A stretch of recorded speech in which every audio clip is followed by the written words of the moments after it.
I have realized I made a mistake.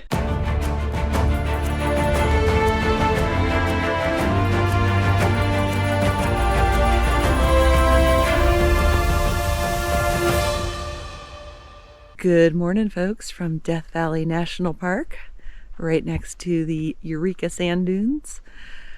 And it's a beautiful morning, and I have realized I made a mistake. I've been driving quite a bit these last couple of days, and yesterday I drove all day, pretty much, in four-wheel drive, which really saps your gas mileage.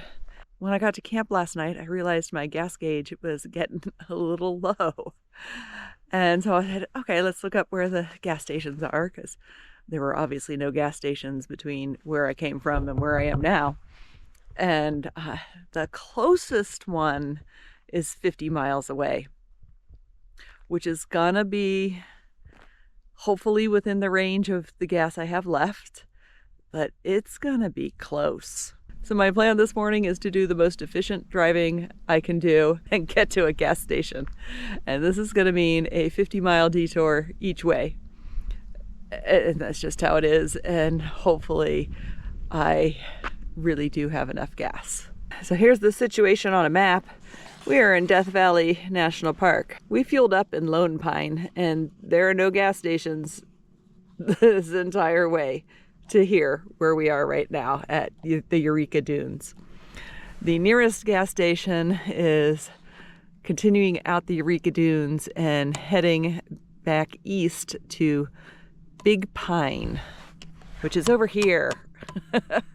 It's not on this map. The other nearest gas station is in Stovepipe Wells inside the park, which is over 100 miles away from me. So we are going to run out to Big Pine and get some gas. I do have a roadside assistance package, and if I run out of gas, I can get gas delivered to me at the side of the road, but what a pain.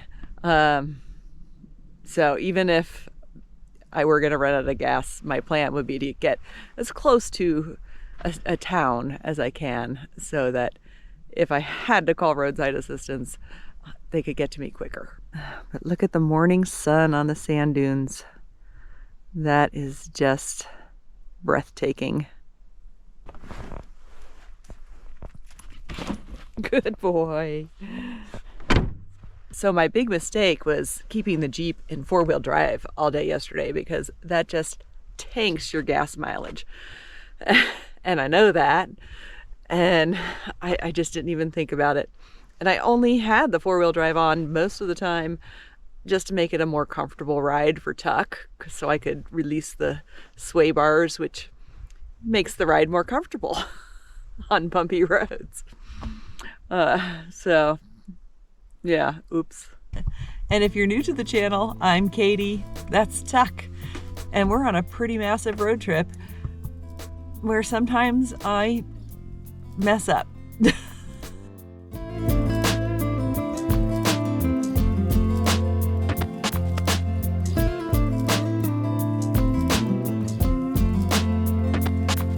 This is much less pleasant without my sway bars disconnected.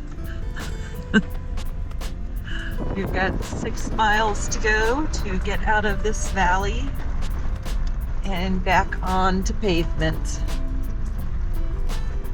And I do have the capacity to carry extra fuel, but I just didn't even think about it for this road because I knew it was within the mileage of the Jeep. It's just not within the mileage of the Jeep with four-wheel drive on a lot. So I will be filling up my spare fuel can.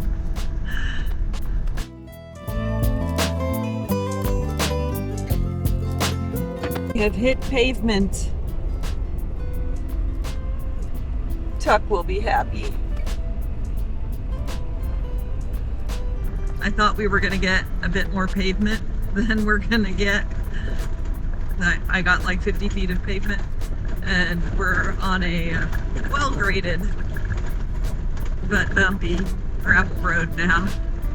And I think this is gonna go on for a ways. This is kind of a cool pass we're going over. Plus, we're back in Joshua Tree land.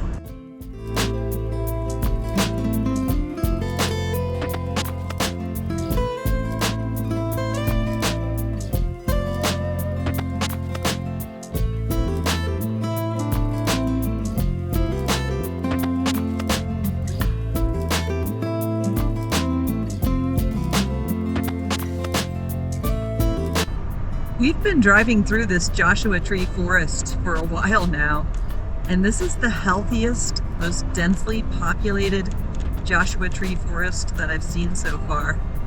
And we're doing okay on gas, which is great.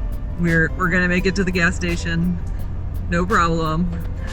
But I'm really glad I looked at the map last night, because the gas station I had originally planned to go to, we would not have made it there. So this is a necessary side trip. Rounded the corner and just, wow, there's the Eastern Sierras again. They're such spectacular mountains.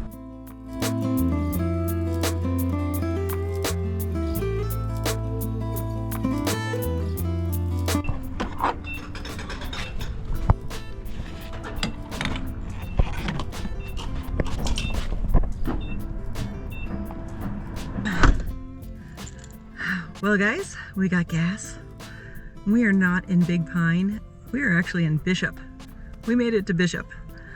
I mean, I knew I was going to make it to Bishop once I got to Lone Pine, so it was not a risk pushing it just about 12 miles further. And I specifically decided to come to Bishop once I got to Big Pine, because I was like, well, they have a grocery store and I need groceries, and they have a dog park, and so we're gonna pick up some groceries and go to the dog park and then figure out how we're getting back into Death Valley. But it's nice to stop here and get some errands taken care of.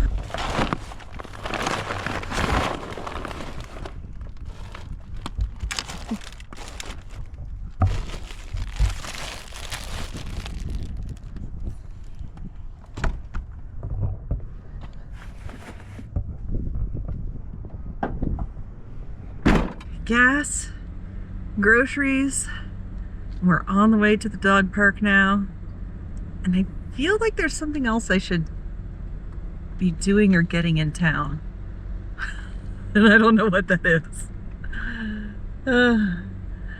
I really need to write stuff down when I think about it. I do need to go back to the grocery store to get butter, because I forgot butter. I should probably write that down. How am I going to write something down while I'm driving in the car? Hopefully I remember to get the butter.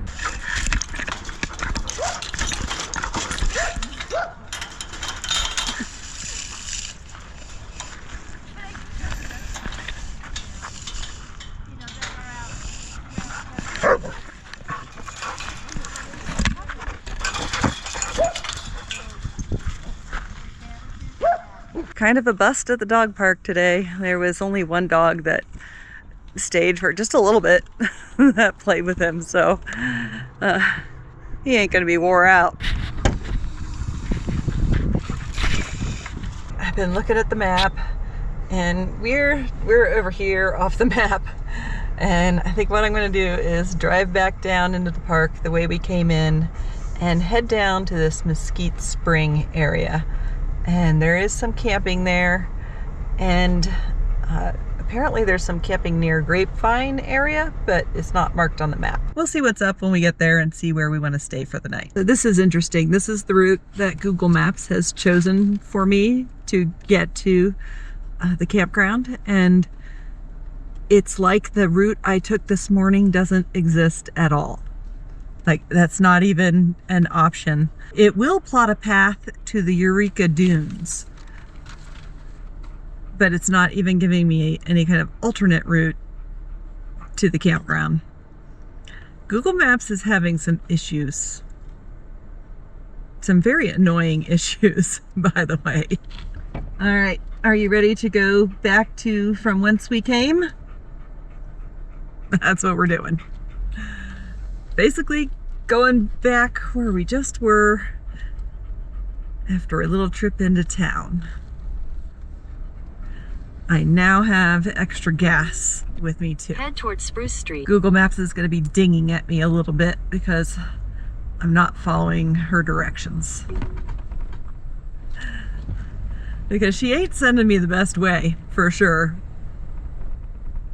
And I know enough about this town now to know that the way Google Maps is trying to take me is not the best way. Butter. I forgot to get butter. We're turning around to get butter. Butter has been acquired. And brownies have been eaten by my dog. I knew I left him in his... When I was in the grocery store, like halfway through getting to the butter section, I was like, oh, he could reach the brownies. It was too late.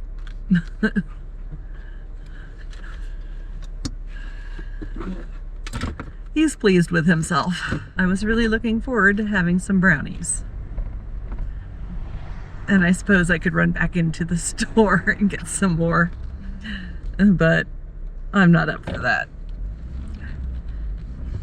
And they were chocolate brownies, and I had already eaten one, so there were only 3 left, and that's not enough to cause any trouble in his size dog. Not enough chocolate, so I'm not worried about that.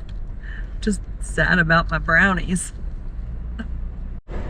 Okay, we have been magically transported back to the road to the Eureka Dunes, and we're not going that way.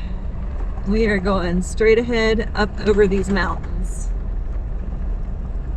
Oh, and look, the road is paved again here for a little bit. I don't think it's going to be paved for very long, but I appreciate the short period of time that it is going to be paved.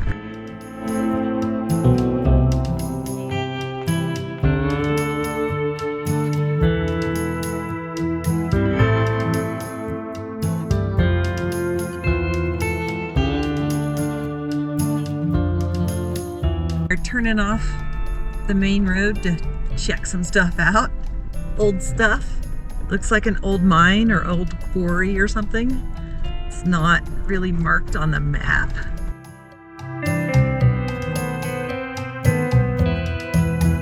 This is just another one of those unusual things, which is kind of setting Death Valley National Park apart from other national parks.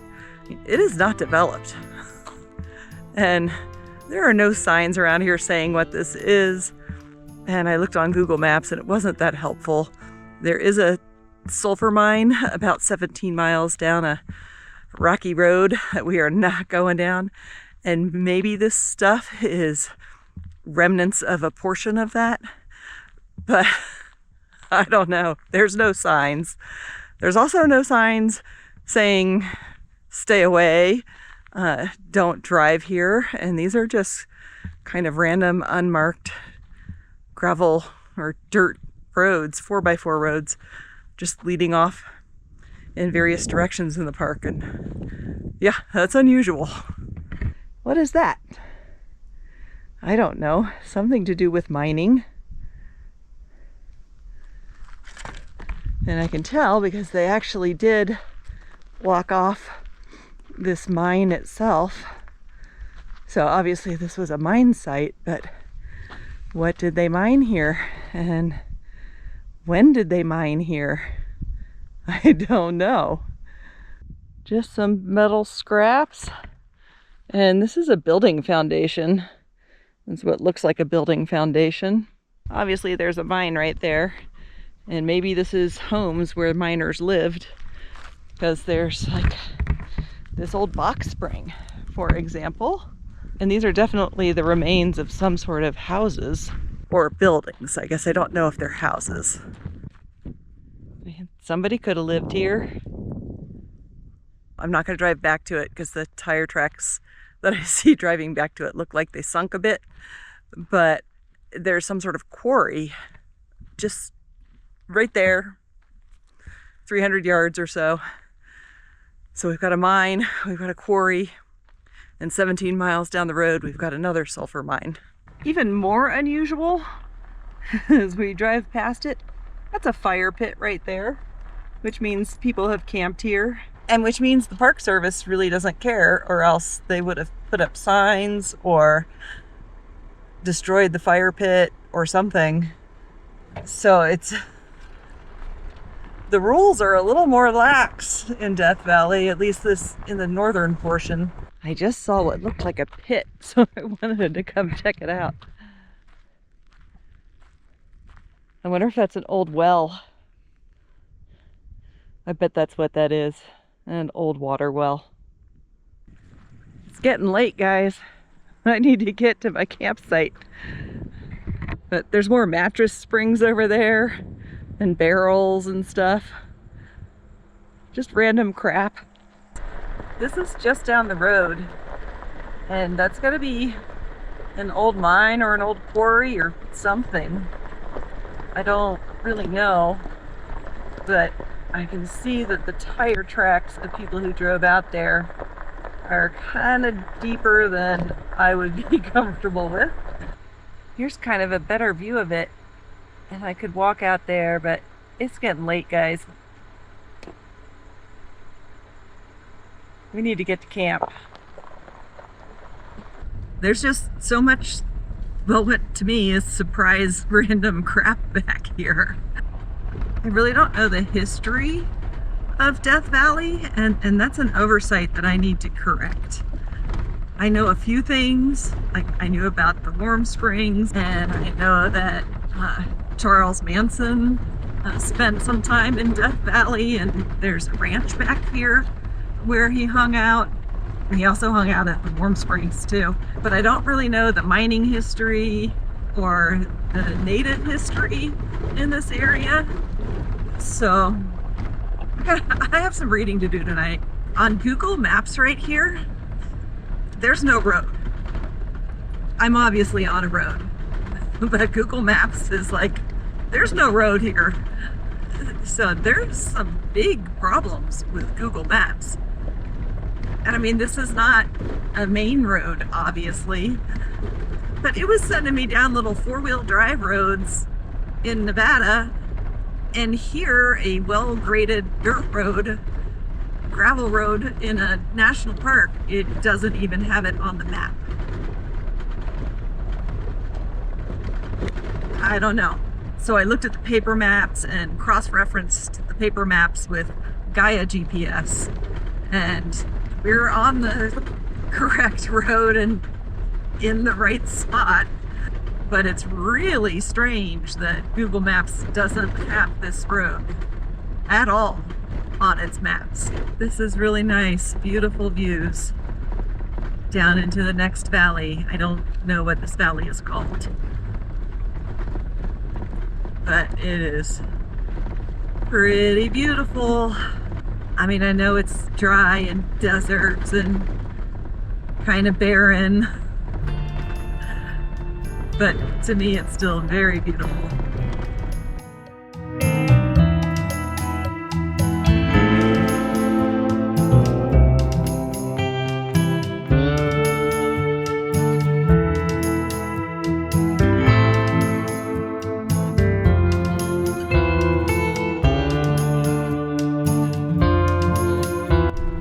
Keeping an eye on my map that's showing the pin I've marked and where I am, and trying to make sure I don't miss it. I think I see where it is.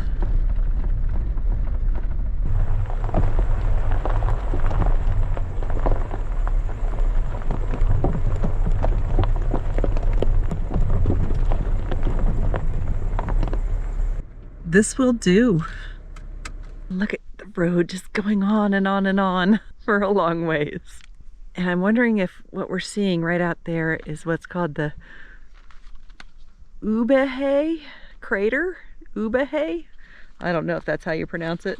We're right here at this junction, and I think that's got to be the Ubehebe crater. I have no clue how that is supposed to be pronounced. It's a big old volcanic crater, and that looks like a big old volcanic crater kind of thing. But the light right now is just extraordinary. This is called Crankshaft Crossing. And actually they have a sign here. This is the first sign I've seen in a long time. Gold Point is that way. Death Valley is that way. And there's a bunch of crankshafts. Some are kind of new looking. I guess if you have a spare broken crankshaft, you can drop it off out here. The little dude is already tucked in for the night, and the sky just keeps getting more beautiful. And I think that's it for today, guys. And I want to thank all of you for coming along with me. It's amazing that you're coming along with me. And if you've made it this far in the video and you're not a subscriber yet, maybe you should subscribe. Like, comment too. It costs nothing and it really does help. We'll see you down the road.